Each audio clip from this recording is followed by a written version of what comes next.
Leadership at the edge of collapse. The signs were subtle at first. Not chaos, not panic, just strain. The kind that builds quietly inside systems long before anything breaks. Inside the White House, leadership began to feel less like guidance and more like resistance against something pulling everything apart. Collapse rarely begins with single failure. It starts when multiple pressures converge faster than they can be absorbed. Political capital thins, institutions fatigue, public confidence wavers. None of it dramatic enough to command alarm. Until suddenly, it is. This moment mattered because it tested something deeper than policy or strategy. It tested whether leadership itself could hold when every safeguard was under pressure, when decisions no longer produce relief, only trade-offs. When each choice stabilized one area while weakening another, the president sensed it during routine briefings that no longer felt routine. Updates carried tension beneath their words.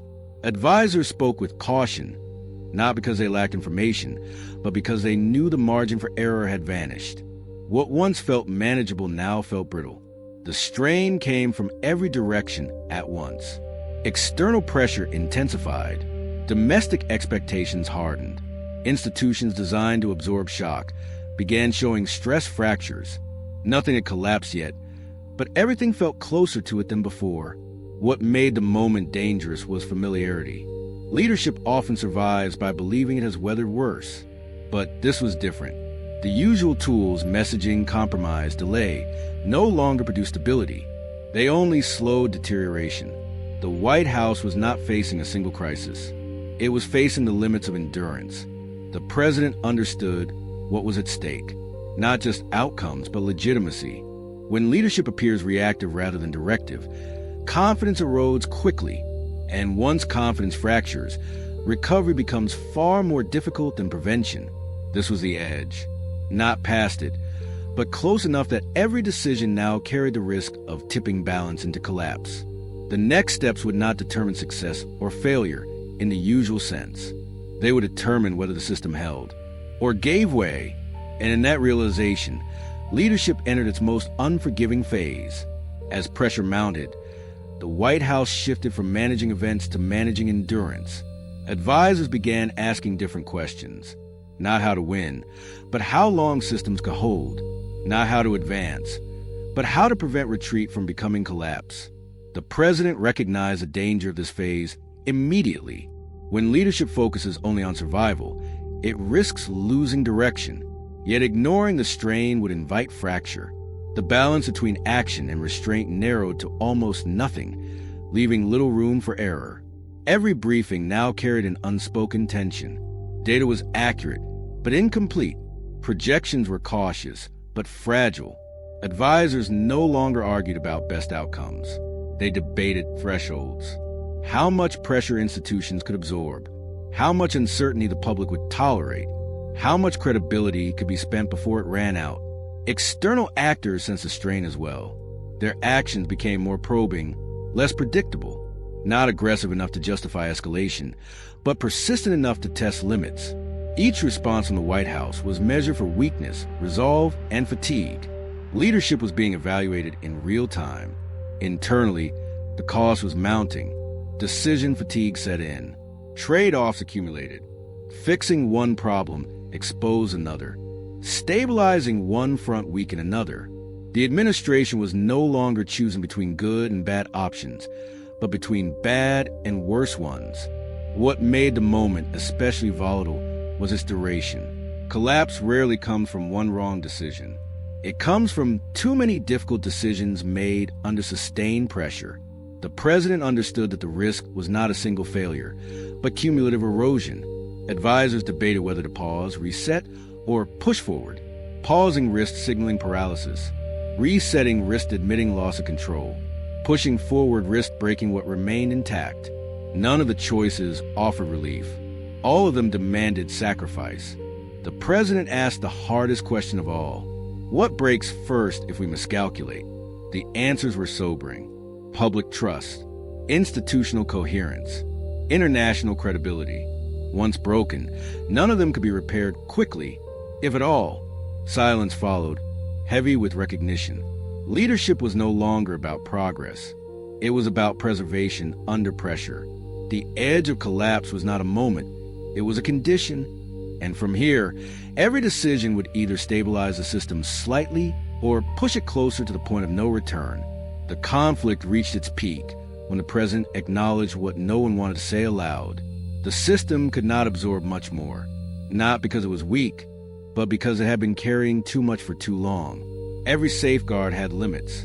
Every institution, no matter how resilient, bends under sustained strain. Advisors now spoke with complete honesty. There were no illusions left to protect. If pressure continued to rise, something would give. The only uncertainty was where. Some believed public trust would fracture first, eroding the legitimacy required to govern. Others feared institutional breakdown, where coordination fails and authority becomes fragmented. A few warned that international credibility, once lost, would invite challenges that could not be contained. The president listened, not searching for reassurance, but for truth. This was not a moment for optimism. It was a moment for judgment. Leadership at the edge of collapse demands clarity about what must be preserved at all costs, and what may have to be sacrificed to do so. As the discussion deepened, a pattern emerged. The system could survive further pressure in some areas, but not all of them at once. Choices would have to be made about where to concentrate resilience. Stabilizing one front would require accepting vulnerability elsewhere. This was not failure. It was triage. The realization was sobering. Leadership often promises strength everywhere, all the time. Reality does not allow it. At this edge, pretending otherwise would be the most dangerous choice of all. The president understood that restraint in one area might be misread as weakness, but overextension would guarantee collapse.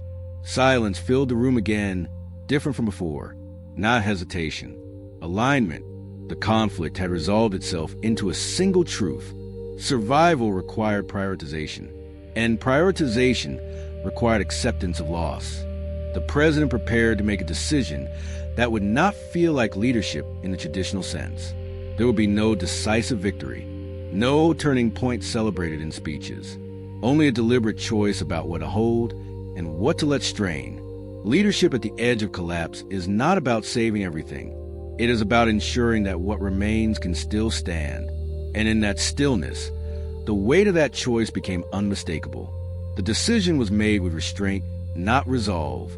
The president chose to concentrate stability where collapse would be most damaging, accepting vulnerability elsewhere rather than pretending strength was infinite. It was not a choice to retreat. It was a choice to preserve coherence. Inside the White House, the shift was immediate. Resources were reallocated. Priorities narrowed. Messaging softened in some areas and hardened in others. The administration stopped trying to hold every line and focused on the ones that mattered most to the system's survival. This was leadership without illusion. The effects were uneven as expected. Some pressures intensified where attention had been reduced. Criticism followed quickly, framed as weakness or abandonment. But what did not happen mattered more. Institutions continued to function. Coordination held. Public confidence, though strained, did not fracture. The system bent, but it did not break. The president understood the cost. This decision would never be praised as bold. It would be misunderstood by those who expected strength to look uniform. But leadership at the edge of collapse is not judged by optics. It is judged by endurance. Over time, the pressure eased just enough to regain footing. Not stability, not certainty, but space. Space to rebuild capacity. Space to recalibrate expectations. Space to move away from the edge rather than tumble over it. History often celebrates leaders who charge forward. It rarely recognizes those who know when to hold, when to yield, and when to accept loss to prevent destruction. This was one of those moments. Leadership at the edge of collapse is not about saving everything. It is about saving enough legitimacy, enough function, enough trust to move forward. And sometimes the most difficult decision is not choosing what to fight for, but choosing what to let go so everything else can survive. So what do you think? Does leadership mean standing firm everywhere, or knowing exactly where firmness matters most? What happens when every option is wrong? There are moments inside the White House when choices stop feeling like solutions and start feeling like admissions of loss. When every option on the table carries consequences so severe that selecting any one of them feels like choosing which damage to accept. This was one of those moments. The situation had narrowed to a point where no path led forward cleanly.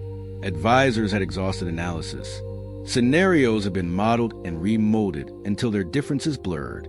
Each option solved one problem by creating another, often more dangerous than the first. What remained were not strategies, but trade-offs measured in harm. What made this moment different was its clarity. There was no illusion of a hidden answer waiting to be discovered.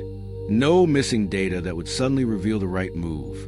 The White House understood something deeply unsettling. The system had been pushed into a corner where perfection was impossible. Inside the briefing room, voices were calm but heavy.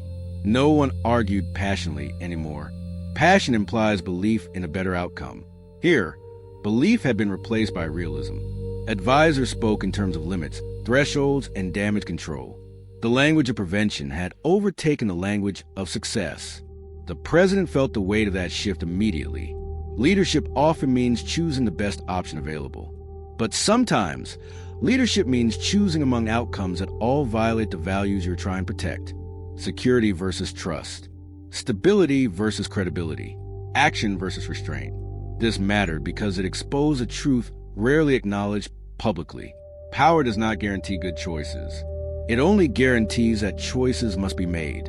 And when every option is wrong, refusing to choose becomes its own form of damage. The president asked the room a simple question. Which option leaves the country least harmed tomorrow? Not proud, not victorious, just intact. The answers were honest and deeply uncomfortable. None of the options preserved everything. All required sacrifice. The decision ahead would not be remembered for success, but for restraint or the lack of it. This was the moment where leadership moved beyond policy and into judgment, where the job was no longer to solve the problem, but to prevent it from destroying what remained. When every option is wrong, the burden of choice becomes absolute, and in that space, leadership reveals its truest form. Leadership